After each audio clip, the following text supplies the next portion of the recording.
नमस्कार, the legal platform में आपका स्वागत है। आज एक बार बात फिर बाबरी मस्जिद डिमोलिशन केस की, जिस पे लखनऊ की स्पेशल सीबीआई कोर्ट ने हाल ही में फैसला दिया है और उस मामले में जितने भी आरोपी थे, 32 आरोपी थे जो इस वक्त जिंदा हैं, उन सभी को बरी कर दिया।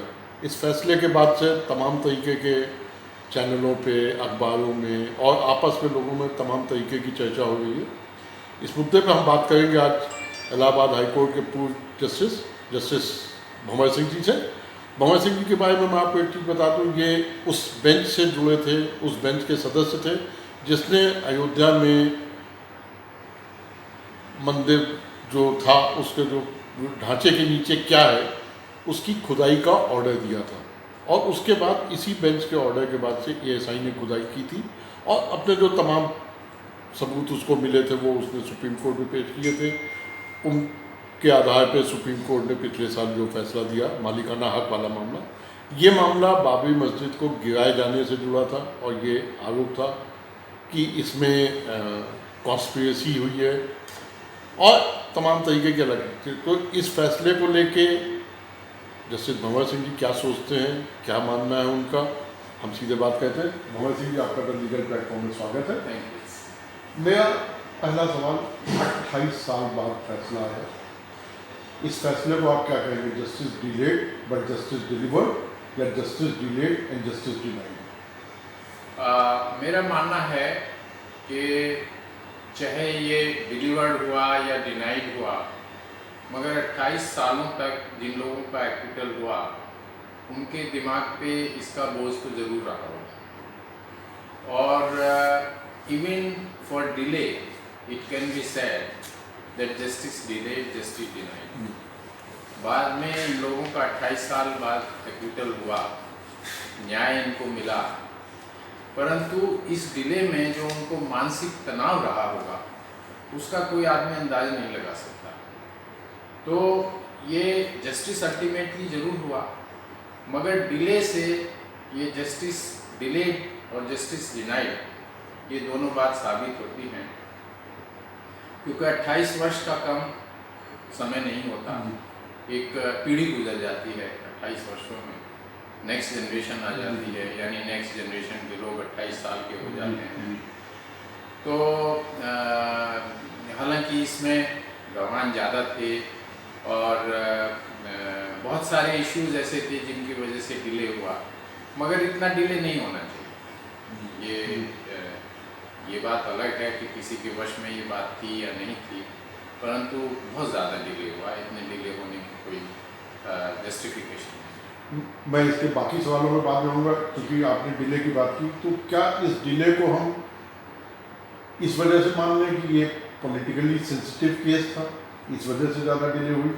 सरकारें बीच में कई बदली, कई, और सीबीआई को लेकर भी बीच में तमाम तरीके के सवाल उठे। तो क्या डिले की वजह वो थी या प्रोसीजरल डिले भी आप कह सकते हैं जो नॉर्मली अदालतों में देखा जाता है? देखिए, डिले की वजह कोई भी रही हो, चाहे हाई कोर्ट ने एक बार जो है इसमें ऑर्डर कर दिया था, इनके पक्ष में कर दिया था, फिर सीबीआई ने उसकी अपील करी, अपील में दोबारा केस शुरू हुआ। चाहे डिले ये हो, चाहे प्रोसीजरल डिले हो, चाहे कोई पॉलिटिकल इशू हो या जो भी कुछ रहा हो, बहरहाल डिले तो डिले है, देरी देरी है। और देरी का जो एक रिपरकशन होता है वो एक मानसिक तनाव वाला होता है। 32 लोग, इनमें कुछ मैं तो कहता हूँ सभी गणमान्य लोग थे, मगर कुछ लोग यदि बहुत हाईली प्लेस थे, भारत के डिप्टी प्राइम मिनिस्टर भी थे, जो होम मिनिस्टर रहे अडवाणी जी, मुरली मनोहर जोशी जी और उमा भारती जी, ये सब लोग एक अच्छे मतलब पब्लिक फिगर थे। तो इनको जो भी कुछ मानसिक तनाव रहा होगा उसके लिए एक न्याय की प्रक्रिया को हम तो कहते हैं कि हम अपनी न्यायिक प्रक्रिया को अब सुधारें एक, और जबकि इसमें स्पेशल कोर्ट बनी और स्पेशल कोर्ट को इतना समय लग गया, चाहे किसी भी वजह से लगा, बहरहाल उनको देरी से जो तकलीफ हुई होगी उसको आंका ही जा सकता है, महसूस नहीं किया जा सकता, मगर उसमें ये जरूर कहा जा सकता है कि उनके साथ देरी की वजह से न्याय केस में हुआ, मगर देरी से अन्याय भी हुआ। अच्छा, अब हम जो इसके जी। जो मुद्दे आते हैं उस पर आते हैं। एक चीज़ जो निकल के आ रही है कि सुप्रीम कोर्ट ने जो अपना मालिकाना हक वाला फैसला लिया था, उसमें उसने कहा था कि जो विवादित ढांचा है, बाबरी मस्जिद जो कह लीजिए उसे, वो जो तोड़ा गया वो इलीगल एक्ट था, एग्वेरियस इलीगल एक्ट जो सुप्रीम कोर्ट ने वर्ड इस्तेमाल किया। सीबीआई की जो स्पेशल कोर्ट थी उसको इसमें कोई दोषी नहीं दिखा। ये क्या विरोधाभास नहीं है आपकी तरीके से? ये बिल्कुल विरोधाभास नहीं है। अपनी जगह सुप्रीम कोर्ट की ऑब्जर्वेशन ये बिल्कुल सही है कि मस्जिद का तोड़ना एक गैरकानूनी काम था। मस्जिद किसने तोड़ी ये एक दूसरा प्रश्न है। इन लोगों ने तोड़ी या नहीं तोड़ी ये एक इशू था जो क्रिमिनल कोर्ट ने तय किया, साक्ष्य के आधार पर किया कि इनका कोई इन्वॉल्वमेंट नहीं है। किसी ने कोई आई विटनेस ने ये नहीं कहा कि मैंने इनको तोड़ते हुए देखा या तुड़वाते हुए देखा या ऐसे भाषणबाजी की कि तुम मंदिर को तोड़ दो, इसको डिस्प्यूटेड विवादित ढांचे को तोड़ दो। क्योंकि मैं इस बेंच में था तो अगर इसको कोई मंदिर कह देता था तो एक पक्ष उस पर ऐतराज़ करता था, मस्जिद कह देते तो दूसरा पक्ष करता था। इसलिए हम लोग जब भी कुछ पूछना होता तो विवादित ढांचा कह के ही पूछते थे। तो विवादित ढांचे को तोड़ना वाकई गलत था, गैरकानूनी था, नहीं तोड़ना चाहिए था। और उस सूरत में नहीं तोड़ना चाहिए था जबकि उसका विवाद तो सन 63 से पेंडिंग था। तो एक धैर्य रखना चाहिए था। आफ्टर ऑल इतने सालों बाद भी मुकदमा तो सुप्रीम कोर्ट से तय हुआ, तो उसको लोगों के पक्ष में या विपक्ष में तो गया ही, परंतु ये बात सही है कि तोड़ना सही नहीं था। और अपनी जगह इनका एक्विटल जितो 32 लोगों का जो एक्विटल हुआ वो अपनी जगह सही है, क्योंकि दोनों जो है बातें अलग अलग हैं। इनको तो साक्ष्य की जरूरत थी। यदि 32 लोगों के खिलाफ कोई साक्ष्य नहीं था तो इनकी क्या गलती? ये बात अलग है, ये वहाँ उस वक्त मौजूद थे या कुछ इनमें से थे, कुछ नहीं भी थे। और मगर इनके खिलाफ ऐसी कोई साक्ष्य नहीं मिली जो अदालत ने एस.के. यादव जी ने दी कि साहब इन्होंने या तो किसी को उकसाया हो कि तुम तोड़ दो या तोड़ने में हिस्सा लिया हो। तो ये दोनों बातें अलग अलग हैं। फौजदारी का एक जो प्रोसीजर है वो अलग है, सिविल का अलग है। सिविल में मालिकाना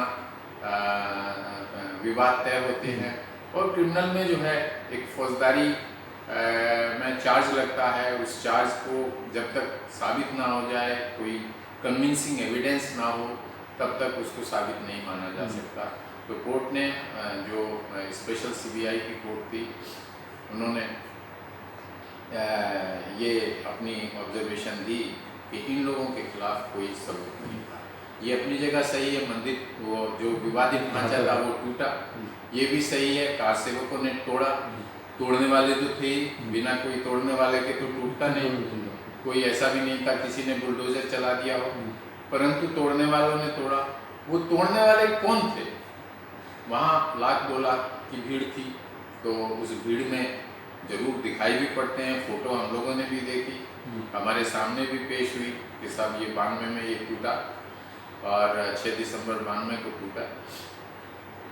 तो बड़ी दिलचस्प बात है कि मैं तब इलाहाबाद हाई कोर्ट में डेपुटेशन पे था, तो जस्टिस वेंकट चलैया जो उस वक्त के चीफ जस्टिस ऑफ इंडिया थे, तो उनके सामने एक दिन पहले केस आया था और कल्याण सिंह जी ने ये एश्योरेंस दी थी कि साहब उसका कोई नुकसान नहीं होगा, ढांचे का कुछ नहीं होगा।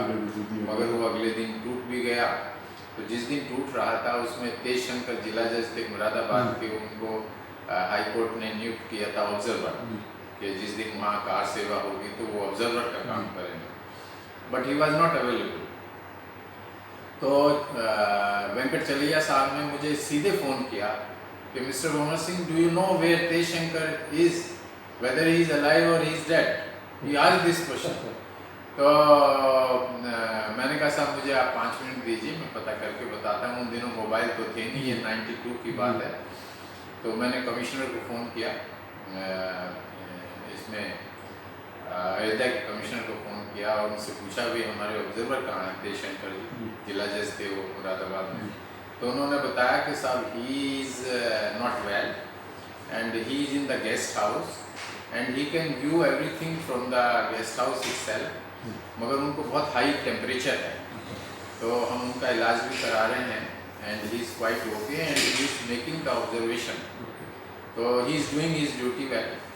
तो मैंने फिर उनको वेंकट चलैया साहब को बताया कि साहब ये उसकी तबीयत थोड़ा ठीक नहीं है, मगर he is discharging his duty.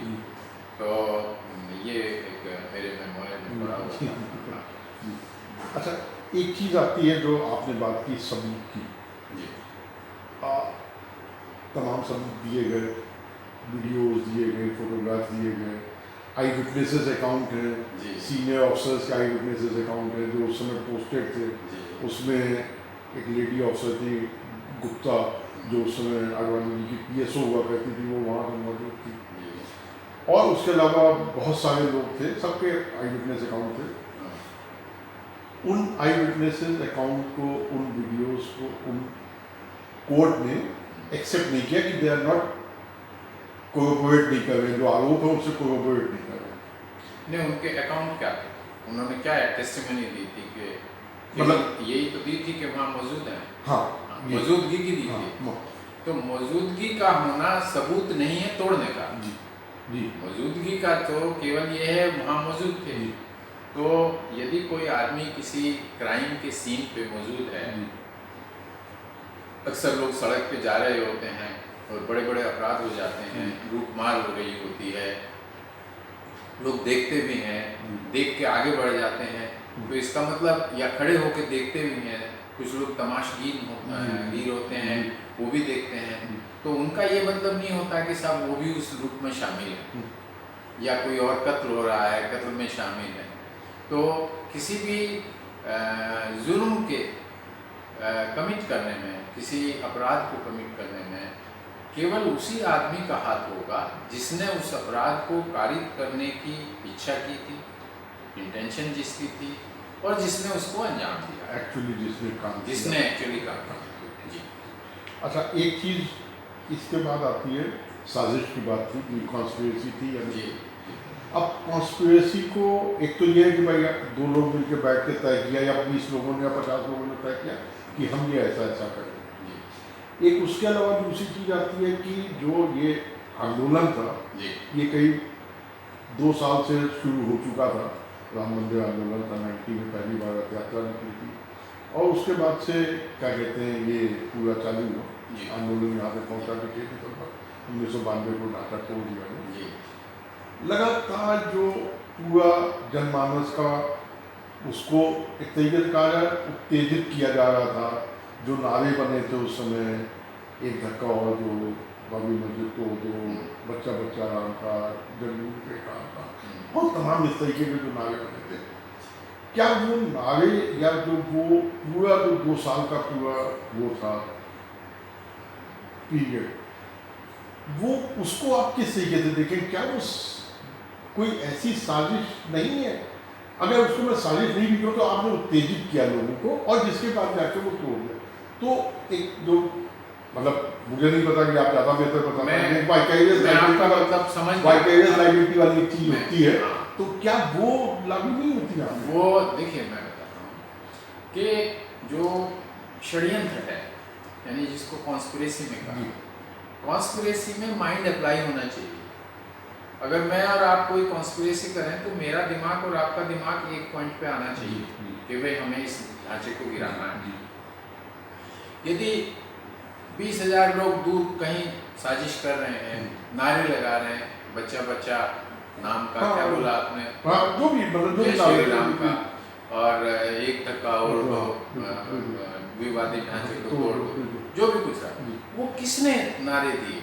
प्रश्न ये उठेगा, वो किसने नारे दिए, वो किसने षड्यंत्र वहाँ पे किया? एक एविडेंस या कई एविडेंस ऐसी है जिसमें ये कहा गया कि ये नारा उमा भारती ने दिया था, वहाँ पे लगाया। अब मैं नहीं जानता कि वो एक्चुअली क्या था, कि मैं वहाँ पे स्पॉट पे नहीं था, या जो एविडेंस में आया कि ये नारे वो लगाया। मेरा वो नहीं है कि इन्होंने किया है, जी, मेरा जी। सिर्फ ये कि जो उत्तेजित किया जा रहा था, जो पूरा माहौल बनाया जा रहा था, जी। उस माहौल को बनाना और साजिश, क्या वो 2 साल का वो उसको किस देखिए, तरीके से जोड़ा?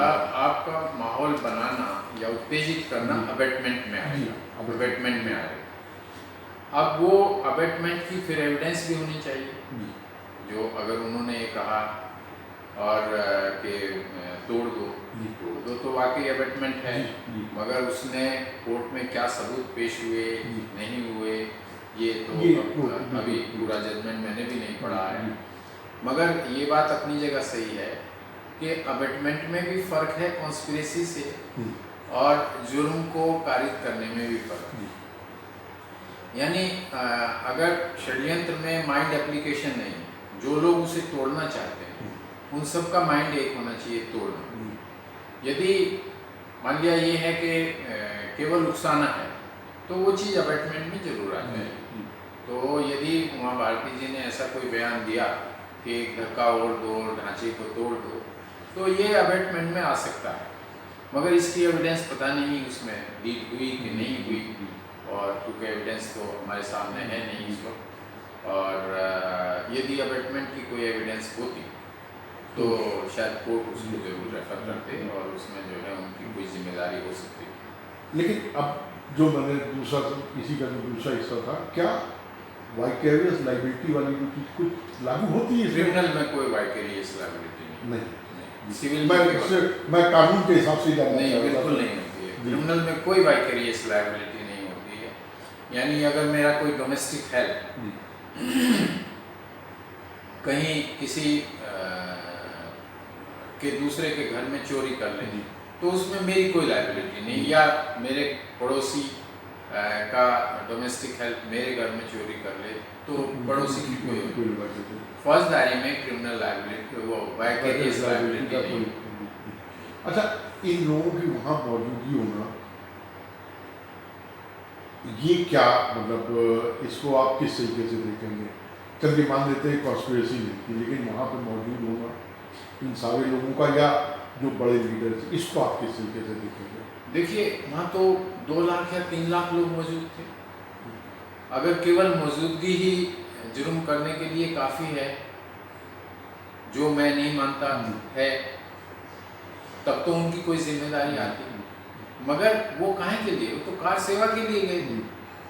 कोई एविडेंस ऐसी आती के साथ जो है इन्होंने किसी व्यक्ति को कहा कि भी तुम लोग तोड़ना, हम लोग वहाँ रहेंगे, तब तो जिम्मेदारी इनकी होगी। मगर महज मौजूदगी जो है वो कोई जुर्म नहीं है, कोई जुर्म नहीं है, कोई उस साक्ष्य नहीं है कि सब इसके बेसिस पे उनको सजा। अब हम बात करते हैं कार सेवकों की, जी। जो पूरा जितना जजमेंट में पढ़ पाया, 40, 45, 50 में 2300 पढ़ने का जजमेंट, लास्ट से कुछ ऑपरेटिव पार्ट पढ़ा थोड़ा सा जी। उसमें जितना भी डिटेल दिया, उस सब जगह कार सेवक वर्ड इस्तेमाल हुआ। जो भी FIR की डिटेल्स हैं या जो भी आई विटनेसेस अकाउंट है, उसमें कार सेवक। जो जज SK यादव थे, उन्होंने कहा कि ये सामाजिक तत्वों ने तोड़ी, बुनियादी ढांचा कह लीजिए, बाबरी मस्जिद कह लीजिए, जो कह लीजिए, असामाजिक तत्वों ने जो तोड़ी। तो इसका इन्फ्लुएंस क्या निकालें? क्या असामाजिक तत्व ही कार सेवक थे, या कार सेवक असामाजिक तत्व थे? देखिए, मेरा मानना है, क्योंकि मैं इस सिविल साइड के विवाद से जुड़ा रहा हूँ, और एक तटस्थता का अगर मैं व्यू अपना रखूँ, तो ये है कि जिसने भी तोड़ी वो असामाजिक तत्व तो था ही, और चाहे कार सेवक थे, और चाहे वो कोई क्रिमिनल्स हों, सोसाइटी के अनलॉफुल एलिमेंट भी होता है, चाहे वो हों, चोर हों, चक्के हों, जो भी कुछ थे, जिसने भी तोड़ी वो असामाजिक तत्व तो थे। अब सवाल ये आता है वो कौन थे? तो ये काम तो इन्वेस्टिगेटिंग एजेंसी का है, उन्हें आइडेंटिफाई करना चाहिए ताकि वो कौन कौन लोग थे। और 2 लाख की भीड़ में ये है भी काम मुश्किल के कैसे किस किस को जो है आइडेंटिफाई किया जाए। परंतु ये बात सही है कि वो असामाजिक तत्व थे और केवल जिसने तोड़ी वही सजा का हकदार है। अच्छा, जस्टिस लिब्रान जो लिब्रान आयोग के चेयरमैन थे एमएस लिब्रान, इस फैसले के बाद उन्होंने कहा जो उनका बयान है 12 के बाद करते हुए उसमें ये छपा कि नहीं साहब वो तो साजिश थी, मैंने अपनी रिपोर्ट में भी कहा ये साजिश थी। और उन्होंने भी ये बात कही कि उनका भी कोर्ट है कि उमा भारती ने मुझसे खुद कहा कि हाँ हमने तो वही वैसे ये उनका कोर्ट है। जस्टिस उनकी रिपोर्ट भी थी जस्टिस लिब्रान की साजिश है। ये बात ठीक है कि किसी भी फैक्ट फाइंडिंग कमेटी की रिपोर्ट फाइंडिंग नहीं है कि उसको माना ही जाए, लेकिन वो भी एक जस्टिस, 2 हाई कोर्ट के चीफ जस्टिस रहे थे, उनकी रिपोर्ट को और इस फैसले को अगर आप कंपैरिजन करें तो आप क्या कहेंगे? देखिए, जो जस्टिस लिब्रान ने ये कहा कि उमा भारती जी ने मेरे सामने कन्फेस किया, तो जस्टिस लिब्रान की एविडेंस होनी चाहिए। उनका अखबारों में एक स्टेटमेंट देने से तो साक्ष्य नहीं बनेगी, चाहे वो कोर्ट में हाजिर होके एविडेंस देते या एविडेंस देने के लिए कोई एप्लीकेशन पड़ती तो कोर्ट कोई उनका स्टेटमेंट ऑन कमीशन रिकॉर्ड करवाते, तो वो साबित होना चाहिए, ऑन ओथ स्टेटमेंट होना चाहिए। तो बिना ऑन ओथ स्टेटमेंट के उस एविडेंस की मेरे विचार से अगर इतना है केवल कि सब साजिश थी, तो ये तो हम भी मानते हैं साजिश जरूर रही होगी, मगर प्रश्न है किसकी थी? क्या ये 32 लोगों में से कोई था जिसकी साजिश थी? और यदि उमा भारती ने कहा, मैं तो उमा भारती को नहीं जानता हूँ, किसी को भी नहीं जानता हूँ, मगर उसकी एविडेंस आनी चाहिए थी कि साहब उमा भारती ने ऐसा कहा। और महज अखबारों में बयान के आधार पे या अखबारों में जो भी छपा वो तो एक स्टेटमेंट विदाउट ओथ था, उसकी मेरे ख्याल से कोई वैल्यू नहीं, और उसके आधार पे सजा तो हो ही नहीं सकती। अच्छा, जो पूरा ये मामला था, एक चीज़ ये भी आ गई है कि 2 चीज़ें इसमें ये कहा जा रहा है कि इस फैसले ने राम मंदिर आंदोलन को एक तरीके से कानूनी जमा बना दिया, उसको वेरीफाई करके कहा गया आंदोलन ठीक था, एक चीज़। दूसरी चीज़ ये आ गई है कि अब शायद ये होगा कि जिसकी लाठी उसकी भैंस वाला कानून चलेगा, जो कानून का राज है उस पर कहीं ना कहीं अंधेरा छा गया है। इन आरोपों को आप कैसे देखेंगे? देखिए, ये तो सही नहीं होगा कहना कि सब जिसकी लाठी भैंस होगी, मगर ये बात अपनी जगह सही है कि जो ताकतवर होता है अल्टीमेटली वही जीत जाता है उस पॉइंट ऑफ टाइम। जैसे हिंदू पक्ष का ये कहना था कि साहब राम मंदिर था और उसको तोड़ के मस्जिद बनाई गई, वो भी ताकत का ही एक सबूत था। किसने तोड़ी? बाबर ने तुड़वाई या बाबर के सिपह सालार थे उन्होंने तुड़वाई, किसने भी तुड़वाई। मेरा हिंदू पक्ष का ये कहना था कि मंदिर तोड़ के मस्जिद बनी, और फिर वो हिस्ट्री रिपीट हुई। तो ये मेरे ख्याल जो सल्तनत होती है उसमें कभी ये संभव है, यदि सरकारी मिल जाए तो लॉलेसनेस हो सकती है। मेरा मानना है कि जिसकी लाठी उसकी भैंस वाली बात नहीं है। ये बात तो जो है तब की थी जब कोई सल्तनत नहीं होती थी। अब डेमोक्रेटिक गवर्नमेंट है, सेंटर में भी गवर्नमेंट है, भाजपा की चुनी हुई गवर्नमेंट है, यूपी में भी चुनी हुई गवर्नमेंट है, सरकारें बदलती भी रहती हैं। आज बीजेपी की है, कल कांग्रेस की होगी, परसों फिर बीजेपी की हो सकती है, किसी दूसरी पार्टी की भी हो सकती है, मिलीजुली भी हो सकती है। मगर डेमोक्रेसी में ये खतरा मुझे नहीं लगता कि जिसकी लाठी उसकी भैंस होगी, और लॉलेसनेस का कोई डर नहीं।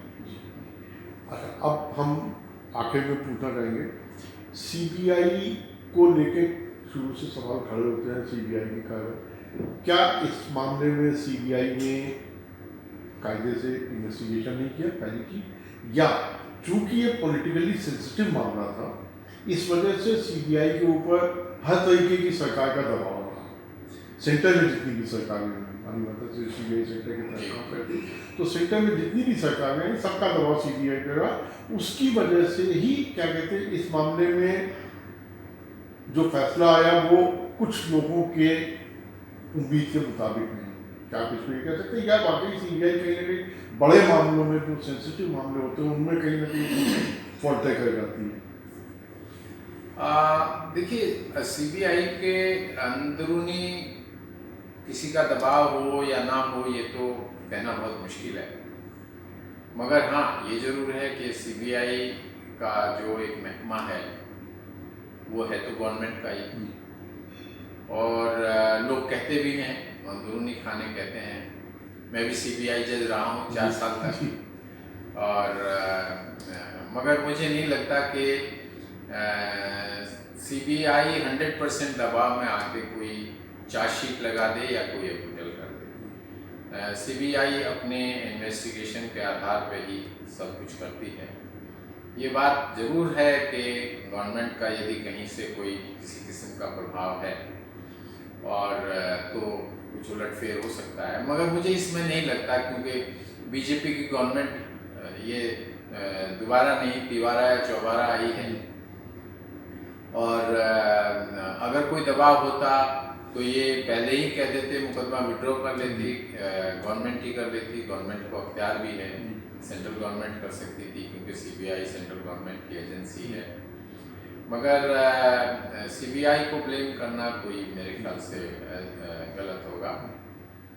वो उन्होंने अपना काम किया और अब तक किया, और 28 साल तक मुकदमा लड़ा, 28 साल तक जो है सबूत जुटाए, तो सीबीआई पे मुझे नहीं लगता कोई इस किस्म का दबाव रहा। आखिरी सवाल, क्या आपको लगता है कि ये अयोध्या विवाद से जुड़ा मामला जो भी था ओवरऑल ये पूरा मसला अब हल हो चुका है पूरी तरीके से, अब इसमें कहीं कोई वो नहीं है? देखिए, जैसा उन्होंने कहा है मुस्लिम लॉ बोर्ड ने, मुस्लिम पर्सनल लॉ बोर्ड ने कहा है कि वो अपील कराएंगे, तो प्राइवेट पार्टी को वैसे फौजदारी में कोई हक तो नहीं होता है अपील करने का प्रोसिक्यूशन साइड को, परंतु यदि अदालत परमिशन दे दे तो वो अपील कर सकते हैं। तो ये कहना कि ये आखिरी फैसला था ये तो नहीं सही है, क्योंकि हाई कोर्ट का मामला था, नहीं हाई कोर्ट और सुप्रीम कोर्ट हाई कोर्ट में भी जा सकता है मामला, सुप्रीम कोर्ट में भी जा सकता है, तो क्योंकि लड़ाई तो अंत तक लड़ी जाती है, और इसी तरीके से अपीलेट अथॉरिटी के अख्तियार में है, तो मकसद देखा गया है कि जो फौजदारी के जजमेंट होते हैं सेशंस कोर्ट के हों या मैजिस्ट्रियल कोर्ट के हों, वो अक्सर हाई कोर्ट उनको रिवर्स कर देती है, और हाई कोर्ट अगर कंफर्म करती है तो सुप्रीम कोर्ट रिवर्स कर देता है, तो ये कहना सही नहीं होगा कि ये आखिरी फैसला था अभी, क्योंकि अपील का अख्तियार है, सीबीआई भी अपील कर सकती है, और पर्सनल जो मुस्लिम पर्सनल लॉ बोर्ड है वो अदालत की इजाज़त से वो भी अपील कर सकती है। जस्टिस भंवर सिंह जी, आपका द लीगल प्लेटफॉर्म से बात करने का बहुत बहुत शुक्रिया। तो ये थे जस्टिस भंवर सिंह जी, जिनका मानना है कि ये मामला अभी चूँकि अपील के 2 चरण तो कम से कम बाकी ही हैं, तो इसके मामला अभी ख़त्म नहीं हुआ, लेकिन हाँ जो इसको लेके इस पूरे फैसले को लेके जो सीबीआई स्पेशल कोर्ट के फैसले को लेके सवाल उठाए जा रहे हैं, जस्टिस भंवर सिंह का मानना है कि नहीं, वो सवालों में कोई दम नहीं है, जो एविडेंस को लेके सवाल उठाए जा रहे हैं, जो क्या कहते हैं बाकी चीज़ों को लेके सवाल उठाए जा रहे हैं, उसमें कहीं कोई दम नहीं है, और जो जज हैं उन्होंने जो एविडेंस थी, एविडेंस को देख के ही अपना फैसला दिया है, और उस फैसले में कहीं कोई कमी नहीं दिखती है। हम जल्दी ही एक नई शख्सियत के साथ एक नए मुद्दे पर आपके सामने फिर हाजिर होंगे, तब तक के लिए नमस्कार।